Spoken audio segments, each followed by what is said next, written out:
Kidlat News Updates. Mga balita ngayon, 4 na extremist members sumuko at binigyang tulong sa Lanao del Norte. Higit 70 kabahayan na sunog sa Cebu City.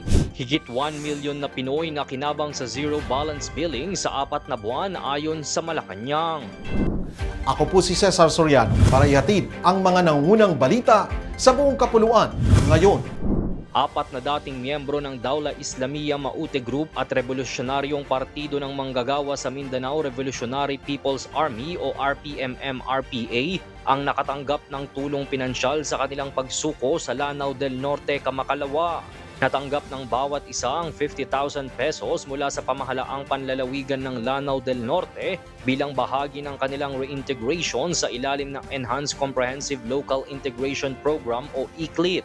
Ang 4 na dating rebelde ay mismong sumuko sa lokal na kapulisan at sa himpilan ng 44th Infantry Battalion ng Philippine Army na nagsagawa rin ng beripikasyon bago ang turnover. Tiniyak naman ng pamahalaang panlalawigan na magpapatuloy ang suporta para sa mga nagnanais mamuhay ng mapayapa at legal. Tinupok ng apoy ang nasa mahigit 70 kabahayan sa malawakang sunog sa barangay Cogon, Pardo, Cebu City noong Martes ng gabi, December 9. Ayon sa mga otoridad, bandang 6:14 ng gabi nang magsimula ang apoy na agad kumalat sa Sitio All Season 3 na agad itinaas sa 3 magkakasunod na alarma.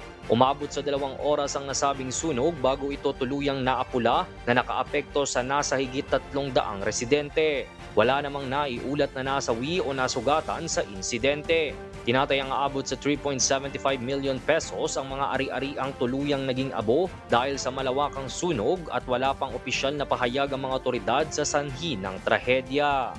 Aabot na sa higit 1 milyong Pilipino ang nakinabang sa zero balance billing policy ng gobyerno sa loob lamang ng 4 na buwan ayon sa Malacanang. Ayon kay Palace Press Officer Claire Castro, alinsunod na rin ito sa direktiba ni Pangulong Ferdinand Marcos Jr. na mas palawakin pa ang serbisyong medikal sa bansa. Sa kanilang datos, umabot na sa kabuwang 1,078,000 ang nabenepisyuhan ng nasabing programa sa ilalim ng Department of Health. Tiniyak naman ng Malacanang na magpapatuloy ang gobyerno sa pagpapanatili ng abot-kayang serbisyong medikal para sa mga Pilipinong nangangailangan ng pangangalagang pangkalusugan. Sa ilalim ng zero balance billing, sagot ng pamahalaan ang lahat ng gastos sa pagpapagamot ng sinumang maa-admit sa basic o ward accommodation ng mga ospital ng DOH. Para sa Kidlat News Channel, ito si Jai Reyes, nagpuulat. Ako po si Cesar Soriano, kasama nyo sa bawat pagputo ng balita.